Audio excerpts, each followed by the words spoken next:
这准备啊，没有，早就没事了。车那个真的不行，要的4-5千块钱买一个比较稍微大一点的东西。那个东西就是不要你买一个大的工具车。关键你在马场的任何客人，就我们学员到处走着。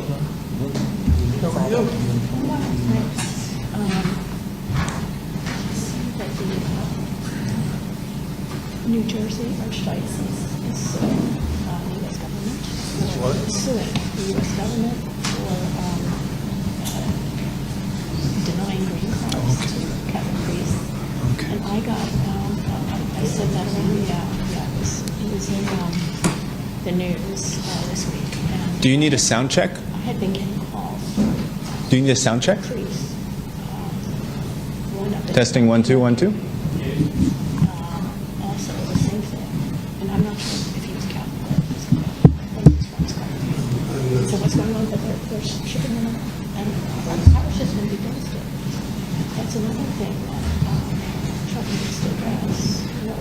Because what they did was they denied it because they can deny it. Testing 1 2 1 2 1 2 1 2. Testing. Up to 15 years to get to them because they put abused migrant children first.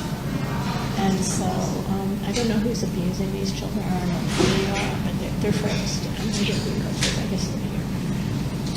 And they used to have their own category and their own line into green card. And priests were and religious workers were in their own line into green card. Now they're mushed together. It's bringing the American flag. Yeah, well, it's in the news. It's in. Okay. All right, before we get started, just ask that everybody turn their phone on silent, please. Thank you very much. All right, well, good afternoon, everyone. Thank you so much for being here. I'm David Zhang, and I host a YouTube program called China Insider, which basically talks about the current situation in China. Thank you again for being here. What are we doing here today? Well, we're here for this third press conference, which is to provide a rebuttal to the misinformation that's been published by the Chinese government of forced organ harvesting and Mr. Chen Pei-ming, who survived forced organ harvesting. Now, this is the most egregious crime of our time. And it's not just happening to the Falun Gong practitioners. It's also happening to Uyghurs and Tibetan Buddhists. It's happening on a massive scale. So first, let me give my gratitude to our distinguished speakers and our guests today for being here. It's my honor to be among champions of human rights. And we have Congressman and Commissioner Congressman Frank Wolf, we have Director Nina Shea of the Hudson Institute, and we have the former Assistant Secretary of State, Dr. Robert Destro, as well as we have Dr. Charles Lee and Dr. Senya, who is sitting at the, on the side here, who for decades they've been fighting for human rights in China. Mr. Chen Pei-ming is the first known forced organ harvesting survivor from China. And Dr. Niet and his organization, Stop Forced Organ Harvesting from CCP, or SFOH, spent 9 years helping Mr. Chen, who made it to the US 4 years ago. Mr. Chen had suspected that he might have been a victim of forced organ harvesting, but he had no way to check. After he came over to the United States, he finally had the opportunity to solve the mystery, and that is with multiple surgeons that have confirmed that parts of his liver and lung have been surgically removed. Dr. Niet and SFOH held 2 press conferences in the past 2 months to expose what happened to Mr. Chen. And around mid-July, the Public Security Bureau, aka Police of Tianjin City, which is directly a governed city equivalent to a province in China, they actually issued a response. In it, the Chinese Communist Party confirmed that Chen Pei-ming is a Falun Gong practitioner and was sentenced to prison for 8 years due to his faith that the CCP has persecuted since 1999 in July.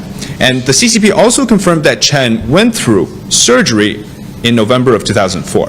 Instead of his consent, the hospital claimed to have obtained agreement from his younger sister for the operation. So all the details match Mr. Chen's own accounts, except for the reason for the surgery, and of course, the missing part of the organs. While multiple medical experts with liver, lung transplantation, and hepatobiliary diseases confirmed that Mr. Chen lost parts of his organs, the CCP said Mr. Chen was operated on to remove the nail and blade he swallowed. That's the reason for the scar. In today's event, Dr. Nie will issue SFOH's response to the CCP. Dr. Charles Lee will be giving the medical analysis on why getting a nail and blade out wouldn't require surgery, which of course left Mr. Chen with a 35-centimeter scar. And Mr. Chen himself will also give his response to the Chinese government. Like I mentioned, today we also have Nina Shea, Senior Fellow and Director of the Center for Religious Freedom at the Hudson Institute. She's been a human rights lawyer for over 30 years and was the commissioner of the U.S. Commission on International Religious Freedom 7 times from 1999 to 2012. Dr. Robert Destro, former Assistant Secretary of State for Democracy, Human Rights, and Labor, who also facilitated the rescue of Mr. Chen Pei-ming from Thailand to the U.S., as well as the Honorable Frank Wolf, who served as U.S. Representative for 34 years for Virginia 10 and is U.S. CIRF Commissioner right now. He has traveled extensively to places around the world where people are suffering, including in China. And he has been a longtime champion of human rights and a vocal critic of the Chinese government. So SFOH will be also presenting a statement from Congressman Belarakis, a joint statement from Professor Wendy Rogers, chair of the Advisory Board of End Transplant Abuse in China, along with the other part, which is from David Mattis, an award-winning international human rights lawyer and investigator of forced organ harvesting. This is all to support the call, of course, to Mr. Chen, but a call for an independent investigation of his case. So first, let's introduce Mr. Chen Pei-ming, who will be giving his remark. So can we ask that you guys come speak up here? This is where our microphones will be. Okay. We'll also be providing translation in English.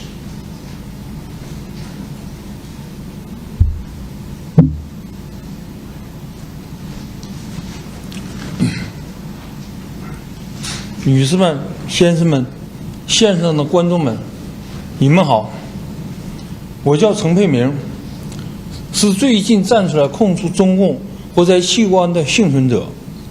我在2004年11月份被大庆监狱押往大庆第4医院，给我做了开膛手术。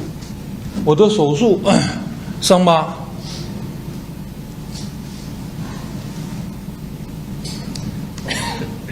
35公分。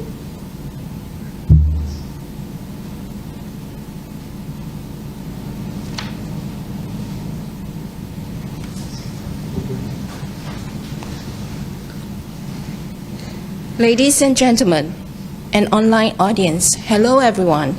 I'm Chen Pei-ming, a survivor who has come forward to accuse the Chinese Communist Party of forced organ harvesting. In November 2004, I was forcibly taken to the 4th Hospital of Daqing by the Chinese Communist Party, where I underwent the only surgery of my life, a thoracotomy that left me with a 35-centimeter scar. 来到美国，检查医生对我说，我的左肋部分肝、肺部被切除。After arriving in the United States and undergoing medical examinations, the doctors informed me that half of my left liver and lower left lung have been surgically removed. 中共天津公安局各大网站说，因为我吞了钉子刀片，中共要进行急救手术。我参加今天的新闻发布会，就是为澄清这一点。The Chinese Communist Party's Tianjin Public Security Bureau and major web portals claim that I had swallowed nails and blades, and that they performed an emergency surgery to save my lives. I am attending today's press conference to clarify this point. 我吞了钉子刀片儿，是抗议他们对我这种迫害，无休止的迫害，酷刑没有上限。I swallow nails and blade because the cruel and continuous torture by the Chinese Communist Party pushed my mental and physical endurance to the brink, forcing me to take this drastic action as a form of protest. 江泽民迫害法轮功的原型下令，对法轮功不转化者，就不放弃信仰者，迫害打死白打死，名义上搞臭，精神上搞垮。Under the orders of Jiang Zemin, the former leaders of the Chinese Communist Party, who ordered the physical examinations of Falun Gong practitioners and state that beating them to death counts as nothing. The prison guards subjected me to endless and extreme humiliation and torture to force me to renounce my faith. This include forced ingestion of salt water, being suspended in mid-air, continuous electric shocks to my body, and even to the sensitive areas such as the genitals. 我今天站在这里，你们看到我很正常，我说话也正常，走路也正常。可是我今天再也回不去我那正常的我了。我的左肋伤痛，与我的伤口随着我脉搏的跳动，我跳一下，痛一下。我晚上夜间睡觉睡不着觉，气上不来，一躺下就憋死了。我这种难以承受的痛苦，这让我痛不欲生。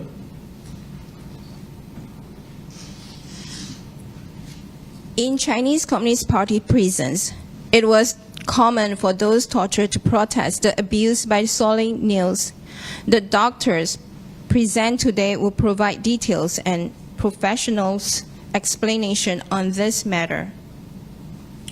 我在痛苦中活下来了。我们在监狱中曾经有一些难友，我们在一起有一个约定，就是我们谁能今天活得出去，一定要把那里的对我们的迫害的真相讲出来。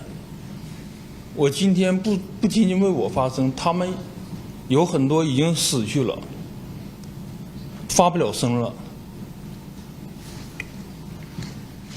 Today, as I stand here, I may appear normal.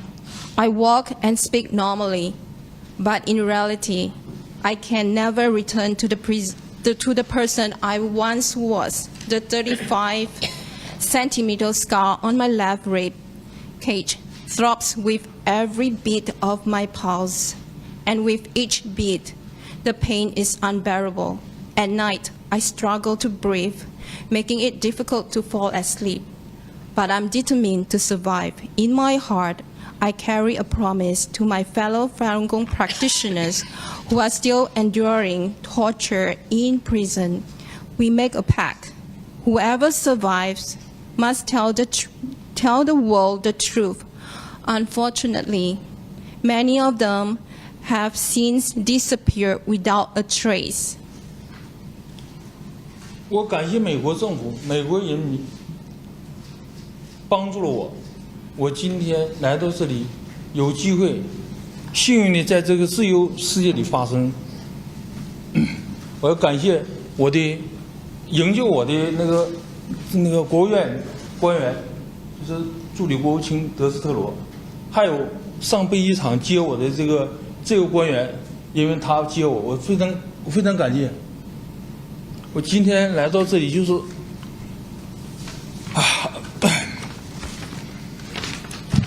我也感谢美国政要，你们今天来的媒体，给我的一份力量、仁慈、帮助。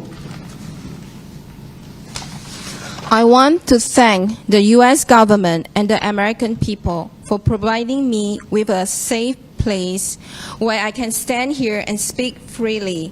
I also want to express my gratitude to the international community, including the media, including the many media outlets and government officials, for showing kindness, compassion, and support to me as a survivor of the Chinese Communist Party forced organ harvesting. Your attention and assistance have brought awareness to the suffering I have endured. 我呼吁国际社会给中共施压，要求中共开放监狱、医院，允许国际人权及医疗组织进去做独立调查。调查我在大庆第4医院，我的器官、肝部、肺部，他们拿去干嘛？他们给我个交代。谢谢大家。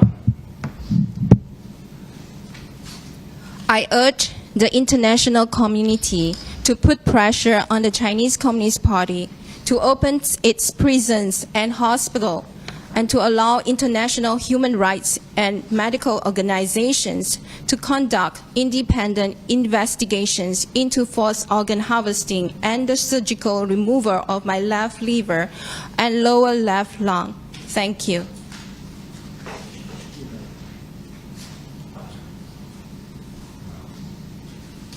Thank you, Mr. Chen.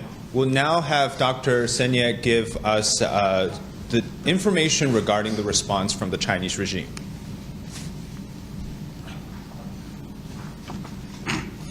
Distinguished guests, member of the media, online viewers, and friends, thank you for coming to our events today. Thank you, David, for giving a concise recap of what has happened so far. As David said, as the organizer, we held 2 press conferences in the past 2 months, and we try to collect the impact of the press conference, primarily the media reports. So far, we have limited collections. So we have 43 English language media reports of Mr. Chen as a survivor, the first known survivor of forced organ harvesting, plus close to 100 Chinese language media report. When we collect that, we were very surprised that we also collect 8 reports from Communist Party that we're going to share with you all today. Then, what we have said in the past, a testimony from Mr. Chen and reports in the past 18 years from Minghui.org, which is Falun Gong official website. Okay, we have never heard about communist response. Today we have that. We want to share with you. To my recollections, the communists in China has never directly react to a single case of forced organ harvesting like Mr. Chen in the past 18 years. This is the first time. Then we look at the the articles. What listed here are the 8 screenshot of the front page of those articles. The contents are almost the same, slightly different on the title, but they come from all the major web portals, the popular websites. The first one is Tencent, Tengxun Wang. It's from Qinghai Public Security Bureau. Okay, the title is basically just it's natural for Falun Gongs to spread the rumor, and it's shame for Western politicians. That's the title of the articles. And Tencent is one of the top 3 popular websites. The second one is the China Anti-Cult Network. It's Zhongqing Zaixian. It's behind that. It's the 610 office. At least the ones just crack down gas tables types of in the communist governments. The third one you see is Beijing Sohu Government Affairs. Sohu Wang is, again, the top 2 websites in China. Next slide, please. Then number 4 is the web.163 is called Wang Yi. Wang Yi is top 3 websites in China. So among the top 10, the top 3 popular websites have the articles in China. The same one. Number 4 is the ChinesePress.com is Huaqiao Wang, which is Canadian-based, overseas, targeted as overseas Chinese to spread the brainwash things. Number 6 is ChinaAntiCult.net, which is the CCP's co-organization crackdown on Falun Gong. Number 7 is Kaiwin.com, Kaifeng Wang. It's another top 10 website in China, which has those top 3 or top 10 has a large volume of readership. Number 8 is Tianjin Public Security Bureau. And this is the one we're going to zoom in to take a close look. And the Tianjin Public Security Bureau, based on our Department of Justice, has identified, characterized that as a government apparatus to crack down on Falun Gong. It's followed the 610 office room. The famous 25 years ago, the massive peaceful appeals of Falun Gong in front of the government complex in Tiananmen Square in Beijing was triggered by this Tianjin Public Security Bureaus, as we identified by our Department of Justice. Okay, the actual articles like this, okay, which is 4-page long.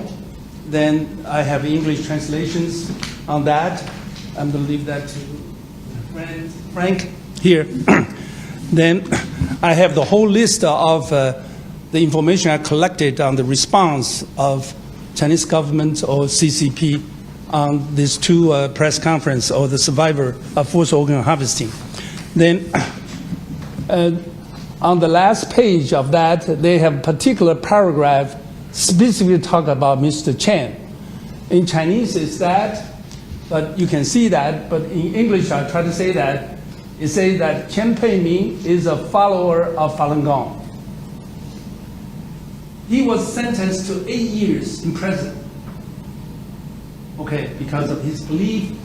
And on November 2004, Chen Peiming swallowed a nail blade in prison and brought to the hospital. And the hospital provided medical treatment. Then the scar he showed on the press conference last 2 months was done by the hospital surgery. Okay. In other words, next slide, please. What CCP has confirmed on November 2004, CCP admit the surgery on Mr. C without his consent. There are 4 basic facts that we agree with CCP. Number 1, CCP say Mr. C was sentenced to 8 years of prison due to his faith in Falun Gong. Number 2, a hospital in China performed the surgery on Mr. C in November 2004. Number 3, the 35-centimeter long scar on Mr. C is a result of surgery. And number 4, the hospital didn't obtain Mr. C's consent for the operation. We agree with these 4 basic facts. But what there are 2 hidden things they cover up, they lie. Number 1, the long cut was not for taking out the swallowed rusty nail. Number 2, the surgery removal of part of the liver and lung of Mr. C, which is the one and only surgery he has in his life. These 2 cover up things. I will have Charles Lee to explain the medical background for that. Next slide. Then another time incident is 2006 March. when he was second time brought to the hospital for potential organ harvesting. He sensed that he escaped from the hospital. The detail was in testimony in this media package. Everybody, the member of media can have a copy, and we reported in the past. But right after his escape, the public security issued a warrant of arrest. I have 13 copies of different warrants of arrest from central government for different provinces, like Heilongjiang, Gansu, Jiangsu, Jiangxi, Fujian, Shanghai. All the different places talk about the facts of his escape in March 2006. Okay, so next slide, please. So what to say that is on March 3rd, 2006, Mr. Chen escaped. Okay, in the presence of Daqing City through the hospital. Then the Chen has, the Chen is a Han raised, 180 centimeter tall, with square face, with single eyelid, okay, and a reward to bring him back, provide the information, is 50,000 Chinese dollar, which is close to 7,000 US dollar, which is a big lump sum of that. Okay, this is issued by Ministry of Public Security in 2006. So this two-time instance, November 2004, March 2006, from the testimony of Mr. Chen, all the basic facts was confirmed by Chinese government and CCP. And that part we agreed. What we did not agree is what they cover up, they lie, that I'm going to have Charles Lee to rebuttal to the medical evidence. Charles.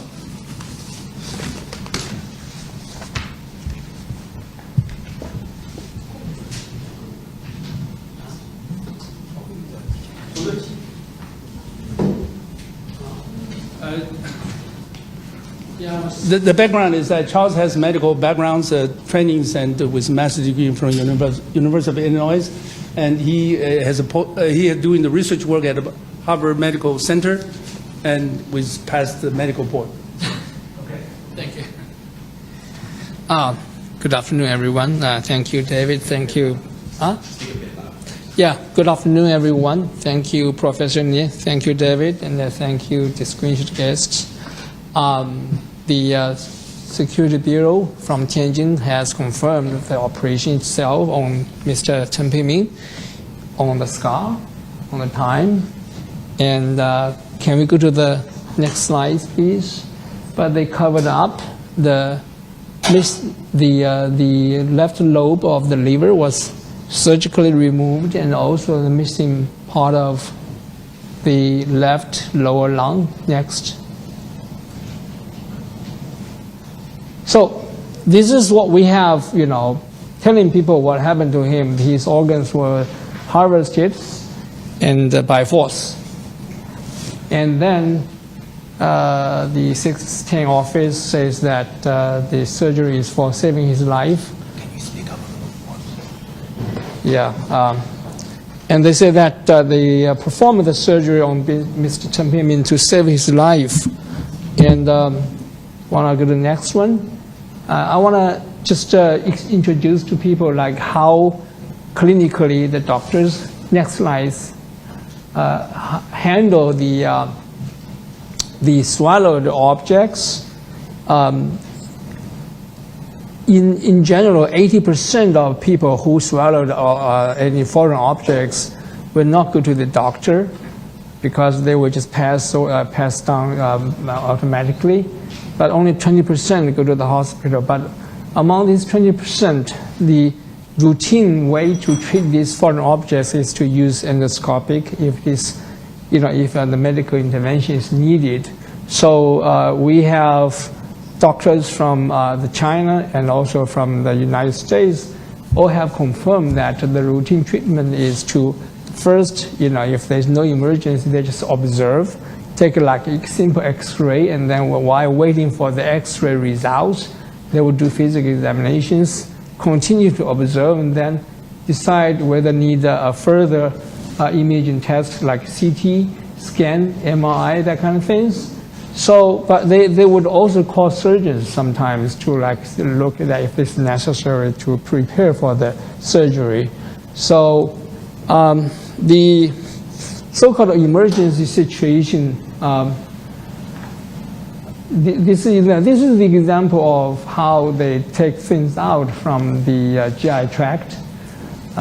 What is this? Yeah, but it is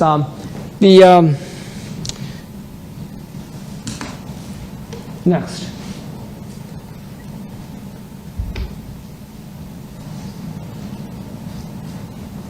Okay. The so-called emergent situation is that when the sharp object can, sometimes can cause the rupture of the aortic arch or aortic, or of course they would pierce the esophagus first. But the occurrence rate, according to one literature, is that only 0.07% of those people who swallowed the foreign objects can cause this kind of situation. So, and for these things to happen, you might take some time. As you can see on the upper diagram, the average time is about a week. It's not like you swallow something that they would just pierce the aortic artery immediately. It will take some time. So usually, it does not happen. People ignore that, and then sometimes it happens. So, but when it happens, it's very difficult to save his life or her life because the situation is just develops very fast. So according to one literature, by 2007, that worldwide, there were about 100 cases were reported. Only 7 of them have been saved and survived for more than 1 year. So then, on the lower part, you can see that the surviving rate goes down according to the time, and the numbers over there, like 9 people, and then on the next year, that half of them would pass away, something like that. So also on the other side is that they have, when they develop this perforation, they would have chest pain, they would cough or vomit blood, they would have tachycardia, short of breath, and lower blood pressure, that kind of things. So next, please. So the operation itself involves a lot of things, like including the repairing of the aortic artery or esophagus that sometimes has you have to resect the part of them and then repair. So it's very difficult for the patients to survive for long term because it will reoccur very often, and there will be complications such as infections and also the damage to the lungs, that kind of things. It's very dismal for that kind of situation. So this is what the 610 office called that what they did to to Mr. Chen to save his life, because of the perforation. Next slide, please.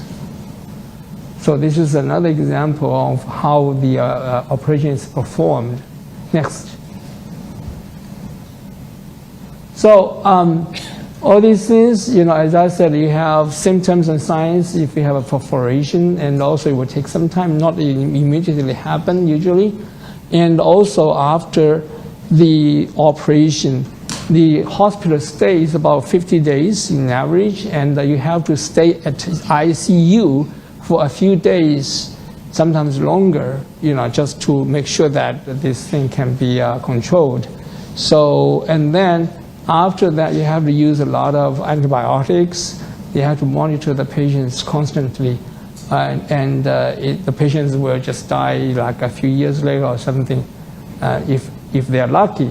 Okay, so, and then we go back to Mr. Chen's situation. Nothing of these things I mentioned happened to him. Okay, he was sent to the hospital by force immediately after he swallowed a blade or nail. And then he was forced into anesthesia and then had a operation, and he stays in the hospital for like only 6 days or 7 days, from 16th to, actually it's like at night of 16th to 23rd, he was discharged to the, back to the prison.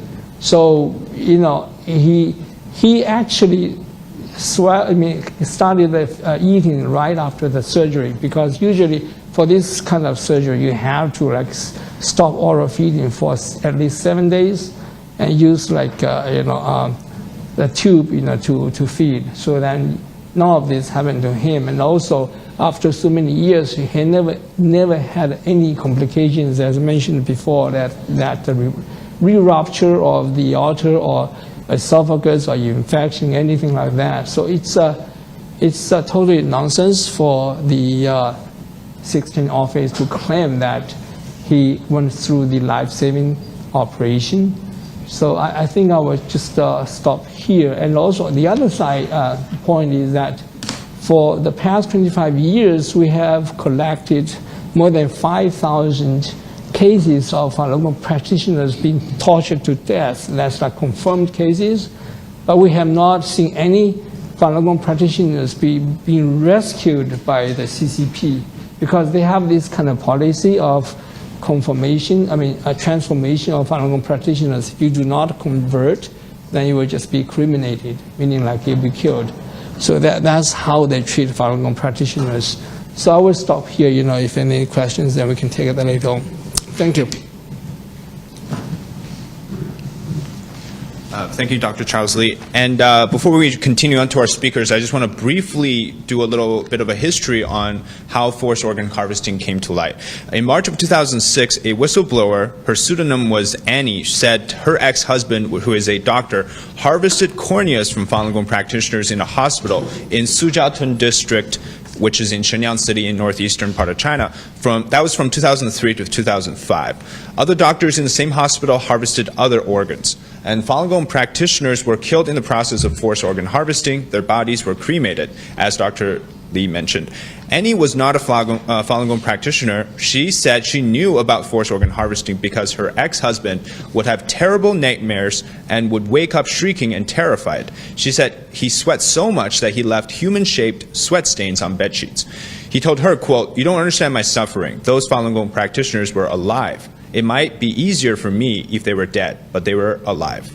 Unlike what the CCP stated in its response, no international media reported that forced organ harvesting didn't exist in Sujiatun after the CCP had showed pictures of the hospital and conducted a tour of the facility for these reporters. Although pictures and a tour couldn't prove that the killing didn't exist, the issue was stalled.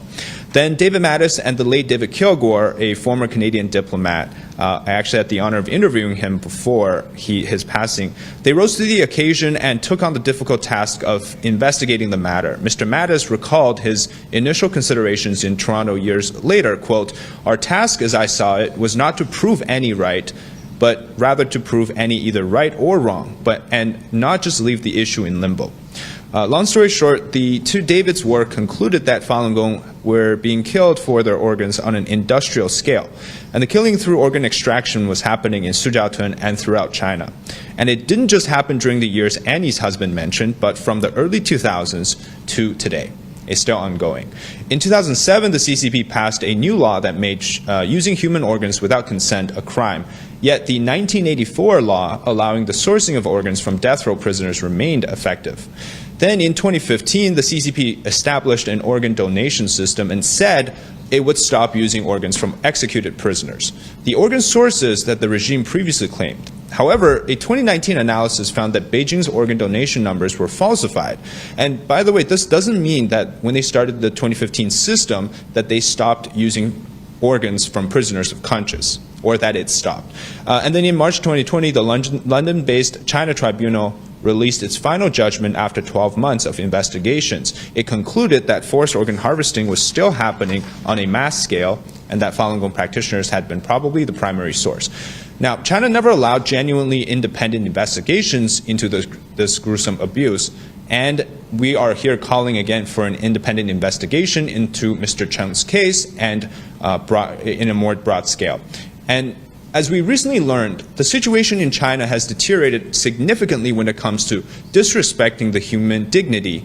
And in May, we learned that prosecutors in Shanxi province in northern China charged more than 70 people in a massive corpse trafficking case. Now, the two main companies involved in that case, they were accused of stealing over 4,000 bodies through collusion with hospitals and funeral homes. And the complaint also disclosed that the police confiscated 18 tons of human skeleton raw materials and semi-finished products. The companies had made $53 million from these dead bodies from 2015 to 2023. According to the complaint, a lawyer disclosed on August 7th this year, the bodies and bones were, quote, brutally dismembered, skinned, cleaned, irradiated, etc., to produce bone grafting materials mainly used for dental purposes. So one of the companies, Shanxi Aure Biomaterials, now private, was reportedly founded by the China Institute of Radiation Protection, which of course has an official background. As I'm quoting Dr. Destro here, he warned us at our last press conference about forced organ extractions. Quote, please don't say that this is just a niche Falun Gong issue. It is not. It's a major problem. It's one of those things like the story in Sherlock Holmes. It's the dog that didn't bark. You're not hearing about it. It's big. So again, we're calling for an independent investigation. We asked for it 18 years ago. We're still calling for it today. We know more about the crime today. It's not just happening to our survivor and those victims in China. It's happening to every single Chinese person. And everybody here is a victim. Now, wherever the CCP goes, wherever they are, whatever they do, now we know that they've confirmed in its response that there are some basic facts that both sides align with, and there are differences. But we need to know the full truth. So thank you very much, and please let me welcome Congressman Frank Wolf to give his remarks. Well, thank you very much. One, I'm no longer on USERF. My term ended in May. Two, and my comments are from myself. I'm not speaking for any other group. Where's the Washington Post? If Fred Hyatt were alive, God bless Fred Hyatt, he used to be the editor of the Washington Post. If Fred Hyatt were alive, there would be reporters out here covering this. Fred was very good on all these issues. Where is the Washington Post? It almost makes me want to cancel my subscription to the Washington Post. If you can't cover this story in the town where you are, I want to thank Mr. Cheng for coming forward. It took a lot of courage. If you ever went through that, you must want to kind of get it away from your mind. And so God bless you and Bob for helping you to come. I want to thank Nina. Nina got me interested in this years ago, and I watched Nina's event at Heritage last year, about maybe 14, 15 months ago. I want to make a couple of comments. One, where I would differ a little bit with this gentleman, this did not start in 2006 to 2007. Harry Wu would come by my office in 1996 and 1997 and tell me all about it. Harry would show me pictures. What they would do is Westerners would come into China, have their blood type taken, then they would stay in a hotel, and then they would go into the prisons and took blood tests and find somebody that matched to take them out. And Harry actually showed me pictures of them executing people, and after they executed them, they would put them in an ambulance and take them to the hospital, because the closer you are to removal of the kidney to where the transplant takes place, the more success it is. And if you want to see this, I urge you to look at it.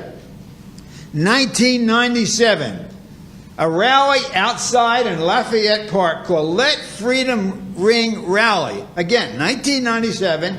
It's on C-SPAN. I found it this morning and went on and looked at it. God bless Harry Wu. He knew about this. This was taking place then. And Harry would go and then with a secret camera and interview some of the Chinese authorities with regard to this and bring it back.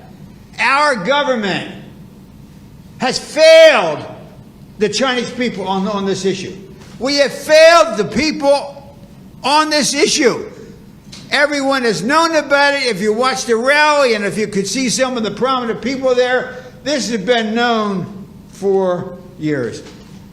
In those days, it was probably 20,000. I think when Nina did her thing, it were well over 100,000, the gentleman. And so I think it's great you're having this event to educate people. Again, where's the Washington Post? They're gone. They're not here. But let me give you my own personal view of what should be done. Because it's one thing to educate, but then it's another thing to do something about what you're learning about to make a difference, to stop what we know is taking place. And here it is.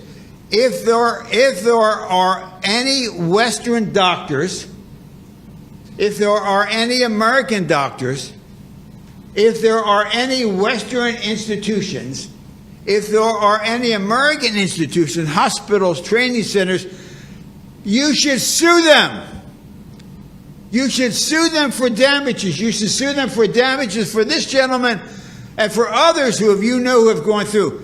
Just to talk about something and say how bad it is and not do something about it. So in honor of this gentleman who had the courage to come forward, if there are any, and if you know of any Westerners, you should find that 5 or 6 best trial lawyers in this city and in this country, and you should sue the American institutions. And once there is a successful suit, this will shut down. Thank you very much. Thank you, Congressman Wolf, for the powerful statement. Again, thank you so much. Next, we have Nina Shea to give us her statement. So, thank you.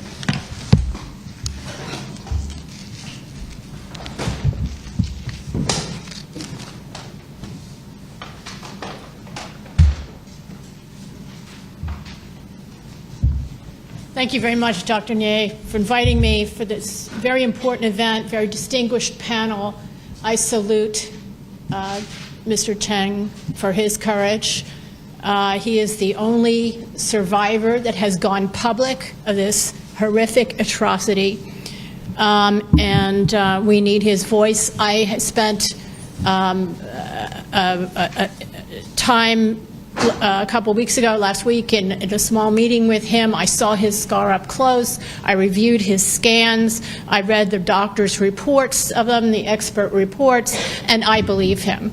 I believe that he was a victim of forced organ harvesting, and I do not believe the government of China or the CCP. I don't believe them because they have a practice, a consistent practice of to lie, obfuscate, deceive, disinform, and cover up. And this has been apparent since the Cultural Revolution, the time of Mao, through Tiananmen Square, through the Uyghur atrocities, mass internment of 1 million to 3 million Uyghurs. At that time, they said they were training them. It was a job training program. When women came out and said they were forcibly sterilized, they said, oh, the ambassador here tweeted out that, that they were liberating the women, that they didn't want them to become baby-making machines.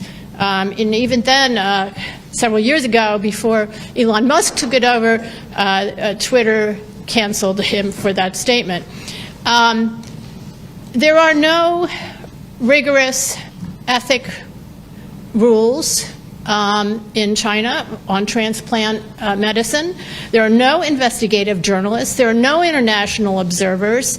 Whistleblowers are, as we saw during COVID, are punished, reprimanded, and left to die. There's no transparency whatsoever. Even those who testify on denying that there is forced organ harvesting, Americans like Dr. Delmonico of Harvard University, admit that he had no independent access to the hospital wards. So it's absolutely outrageous that our institutions are relying, our hospitals, our medical schools, some of the most elite ones, are relying on the word, taking the CCP at its word at face value. one of the sources of this disinformation, that there is no forced organ harvesting in China on a massive scale, which I believe there is, one of the major sources is Dr. Wang Jiafu. He was also, for a long time, a CCP Central Committee member. He is the source for the State Department, which in 2018, before Dr. Destro got there, and the seat was empty at the Human Rights Bureau, that human rights report pronounced in the State Department's own voice that forced organ harvesting had stopped in China in 2015. They relied on Wang Jiafu's word, on the CCP's word, that it had stopped in 2015. Wang Jiafu also was introduced by Dr. Delmonico into the WHO as a member of the task force to oversee world practices on forced organ harvesting, if you can believe it, introduced and taken to the Vatican's Pontifical Academy on Sciences to advise them.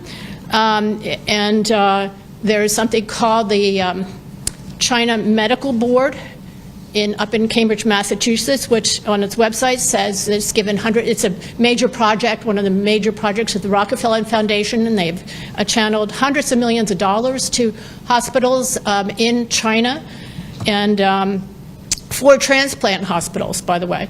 And they had a major conference a couple years ago in China at Wang Jiafu's hospital on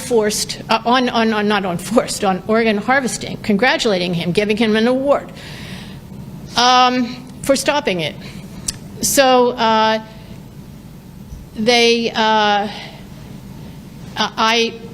do not believe him. I do not believe the CCP, not only because of their practices of lying and obfuscating, deceiving, covering up, and disinformation, but also because of the circumstantial evidence. There's overwhelming, credible circumstantial evidence, and now there's direct evidence of forced organ harvesting. I've talked to many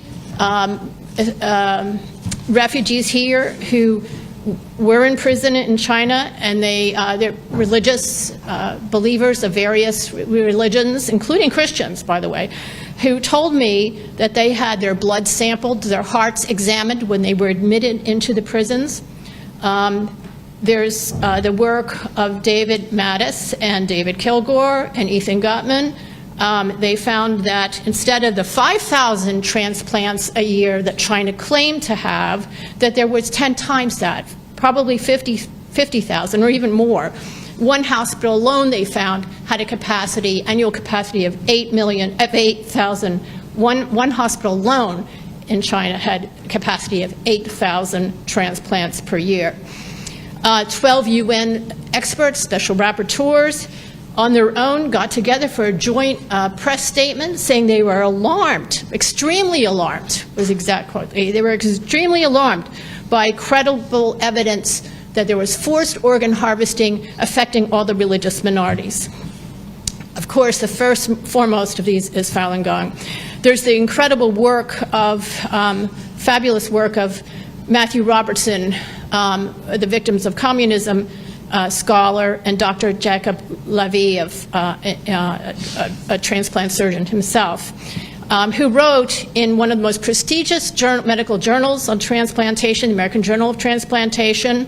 It is the most prestigious, peer-reviewed article, that they found that scores of surgeons wrote journal articles in Chinese medical journals describing how they exacted hearts and lungs from patients who were alive, and when their heart was cut out, they said, while it was still beating.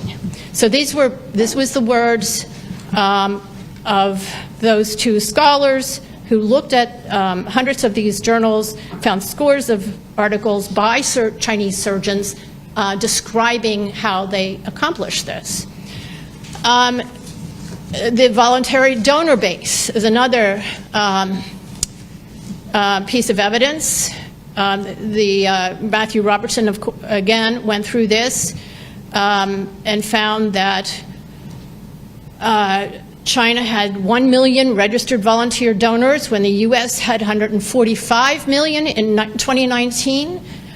Yet the United States had a waiting list of 4 years for a kidney transplant, where there's no wait at all at China for even a heart-lung transplant.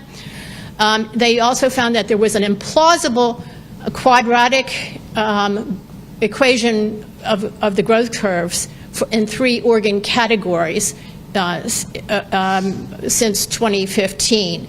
And they concluded from that it was implausible, and that this database of volunteer organ transplant donor database volunteers was, quote, falsified. And this was a peer-reviewed article as well. So this is still going on.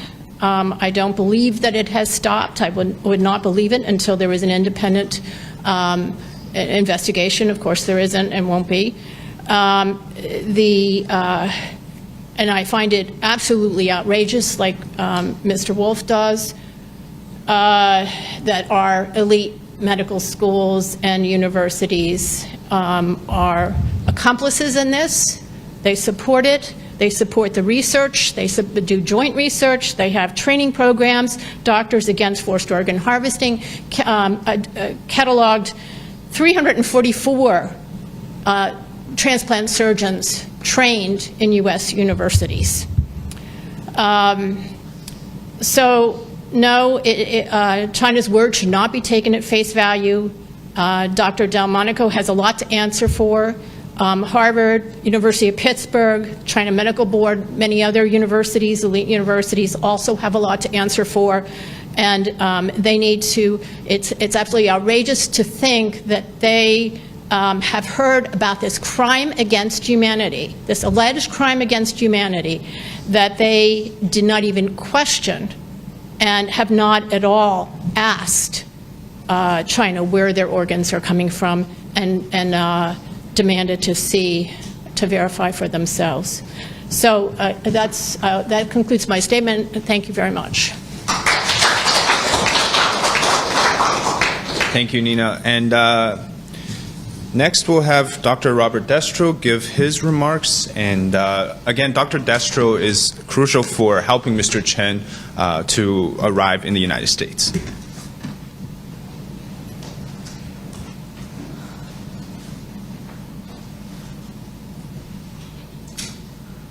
Thank you, everybody, for coming. I'm going to try and keep my remarks pretty short, but I'm going to focus on the people, the politics, and the money.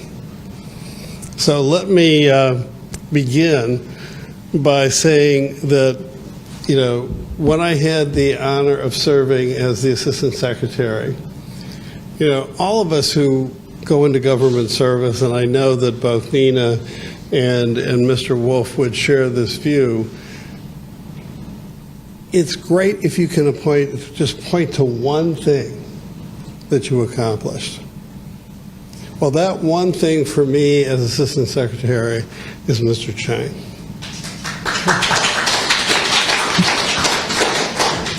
And I also want to acknowledge that I could not have done this alone. Dr. Ney introduced me to the topic, but the person who took the brunt of the abuse and the politics is right here in the front row, my former colleague Michael Castiglione, who took Mr. Chang's hand as soon as he got here and got him through the system. Without Michael, none of us would be here today. So thank you, Michael. All right, we can, you know, when I talk about the politics, part of the politics is the fact that the media isn't here. Okay, now, as when I was quoted a little earlier about the Sherlock Holmes story about the dog that didn't bark, I want you to think about the politics of human trafficking, because this is the ultimate form of human trafficking. each of us is more valuable in part. It's like stripping a car. We are more valuable in pieces than we are as human beings. And the one thing that I have learned in the time that I've been, I should say, immersed in all this. And my first experience, by the way, was in 1998 when my friend and colleague, Professor Mary Ann Glendon at Harvard, used the phrase in a phone call, organs of indeterminate origin. I said, what'd you say? And she says, yeah, people come to Europe and they whack somebody over the head in Central America and they harvest his organs and they ship them to Europe for transplant. So I want you to think about the market. There is a huge market in human beings, okay? But that's one of the issues you'll get censored on YouTube for talking about. It's not that people don't talk about it. It is a testament to the power and the money and the complicity of the people who make the money, who the surgeons, the government officials, the gang members, all of the people who profit from this industry. I just got a call last week. A victim of human trafficking in Mexico is going to be sued for libel here in the United States because she had the audacity to write a book about it. So you will be shut down. You will be censored. And what's amazing to me, and I'm eternally grateful for it, is the opportunity to tell this story and have the CCP backhandedly confirm it all. I mean, I would have never have imagined that. And I want to thank you all for doing that. And I want you to think about that market. Okay, because it's not just members of the Falun Gong. Uyghurs are highly prized targets of human trafficking because they don't drink and they don't eat pork. I mean, we could go through the list. The amount of trafficking in body parts, in corpse parts, in people, in real slavery, you don't hear anything about that. And our government is complicit because it knows what's going on and it's silent. And so, thank you all very much. Happy to be here. Thank you, Dr. Destro. And next we have a statement provided to us by Florida Congressman Gus Belarakis, and I believe Dr. Nye will read it out to us. Yeah, just a while ago I received a supporting statement from Congressman Gus Belarakis. You know, right now Congress is in recess, and next week they will come back. So Congressman Belarakis is a force for leaders in many aspects, foreign affairs. Particularly, he's the chair of the House Caucus of Religious Freedom. He sent in this brief statements I'll read for you. He said, China has a long history using the variety of repressive methods as part of the genocidal campaign to forcibly remove the people and culture of certain religious and ethnic minority within China. The topic of today's press conference, organ harvesting, has for too long been swept under the rug by the international community.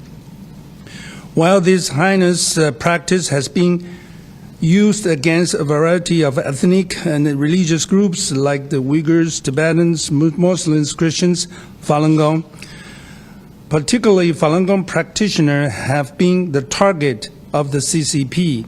Falun Gong is a traditional spiritual discipline founded in 1992 and only 4 years later started facing oppressions from the state, which has only increased in intensity.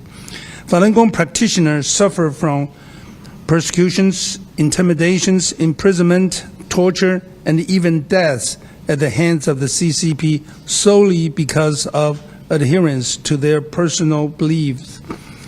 They are the main source of organs illegally harvested by the Chinese government and are particularly target for other brutal treatments and torture while being held in Chinese prisons, concentration camps, and detention facilities.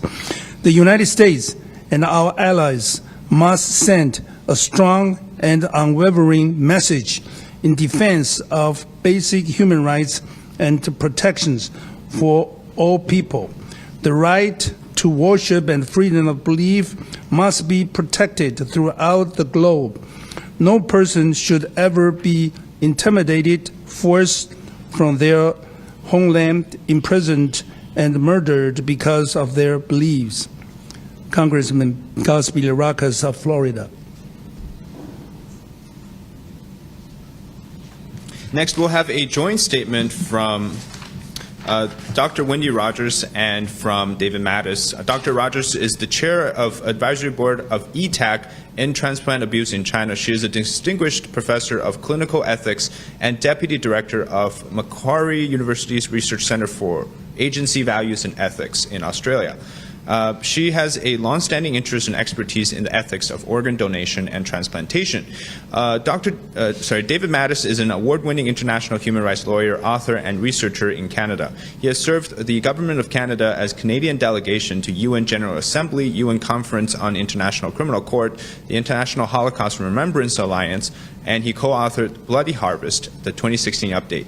He was nominated for the Nobel Peace Prize for his work on forced organ harvesting.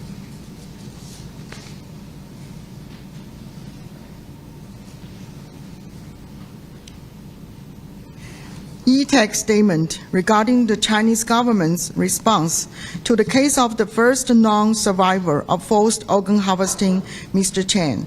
Unusually, the Chinese government has commented on the case of the first non-survivor of forced organ harvesting, FOH, in China, Mr. Chen.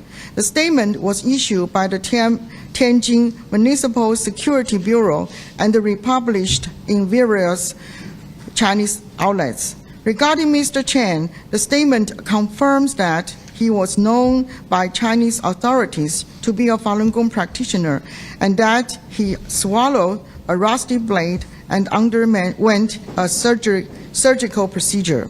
The statement also confirms that Mr. Chen was convicted and sentenced to 8 years in prison for being a Falun Gong practitioner who protested the repression of Falun Gong. However, 1. There is no law identified in the Tianjin Municipal Security Bureau statement as having been undermined. 2. Mr. Chen denied he undermined the implementation of any law. 3. Mr. Chen was not prosecuted, convicted, or sentenced in Tianjin. 4. The practice of Falun Gong, though forbidden by Communist Party dictate, was never legally prohibited. 5. There is no public record of the conviction of Mr. Chen for any offense, and the source of information for the Tianjin Municipal Security Bureau statement is not identified. The rest of the statement from Tianjin Municipal Security Bureau contains a rehash of unsubstantiated claims that the evidence of forced organ harvesting in China is propaganda. These unsubstantiated claims ignore the evidence from multiple sources that forced organ harvesting has been occurring in China since the early 2000s, and that Falun Gong practitioners have been the main victim group. This response from the Tianjin Municipal Security Bureau is unusual for several reasons. First, it shows that the case of Mr. Chen was considered by the Chinese government to be serious enough to warrant a specific comment. This is in contrast to the usual responses to reports of forced organ harvesting and associated human rights abuses, which the generic rather than specific, and are usually blanket denials or dismissals. Second, the response did not come from the hospital where Mr. Chen was assaulted, even though this hospital would be the most logical source of a comment that specifically mentions the surgical surgery that was performed on him. Instead, the response came from the Tianjin Municipal Security Bureau. Tianjin is well known as a central and key region involved in forced organ harvesting and transplant tourism. The Tianjin Municipal Security Bureau is protesting too much, suggesting that they have something to hide, not about Mr. Chen in particular, but about forced organ harvesting with Falun Gong victims in general. 3. The response from Tianjin Municipal Security Bureau was issued on the 22nd July, after a preliminary first press event was held in Washington, D.C. on July 3rd, 2024. The Chinese government response has not been updated until after the full press event on August 9th, 2024. Even though this provided comprehensive answers, 2 points are about the surgery raised in the Chinese government response, including confirmations from transplant experts who had viewed Mr. Chen's medical scans that parts of his liver and lung had been removed. The press event was covered internationally by over 30 media outlets. In the earlier press conference, the absence of corroboration and detail made a denial of forced organ harvesting possible. Evidence in the later press conference was incontestable because of corroboration and the detail about the surgery and subsequent missing organ parts. Touting out again the old statements coming from the party government as Tianjin did in reaction to the July press conference of Mr. Chen is no answer to these incontestable facts. In our view, China is concerned about this unusual case of a person who has survived incarceration because of their Falun Gong practice, and who has had parts of their liver and lung removed without consent. Mr. Chen is living proof of the brutal repression of Falun Gong practitioners. Publicity about his case has been worldwide. This is a problem for transplant centers in China that rely on transplant tourism and the Chinese organ recipient customers. These centers do not want publicity about forced organ harvesting and associated human rights abuses. They do not want to have to explain to future customers about the sources of the organs that are for sale. Mr. Chen is bad publicity for China's organ trade, and the fact that there has been an official response indicates that China is taking the potential threat to their organ trade very seriously. Authors by David Matas, international human rights lawyer, co-founder, International Coalition to End Transplant Abuse in China, ETAC, and the distinguished Professor Wendy Rogers, Chair, Advisory Board, International Coalition to End Transplant Abuse in China, ETAC. Thank you.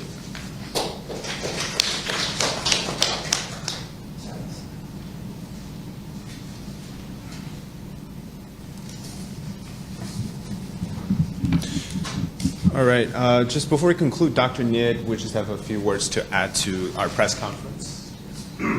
Thank you, Davey. I have just take 2 minutes. It's very dear to my heart. This picture shows when I was the president at the epoch time of Washington, D.C. My hats off to the epoch time for breaking the story in 2006 as whistleblower of forced organ harvesting, as Davey reviewed. And that's how the general public became broad aware of CCP's killing of prisoners of conscience for their organs. And I was the local president of the Epoch Times. 2 months right after the whistleblower, I took teams to Poland at the Auschwitz concentration camp to hold a seminar to let the world international community learn about the forced organ harvesting. The two people seated on my left are the son and daughter of the two whistleblowers of Nazi genocide of killing the Jews.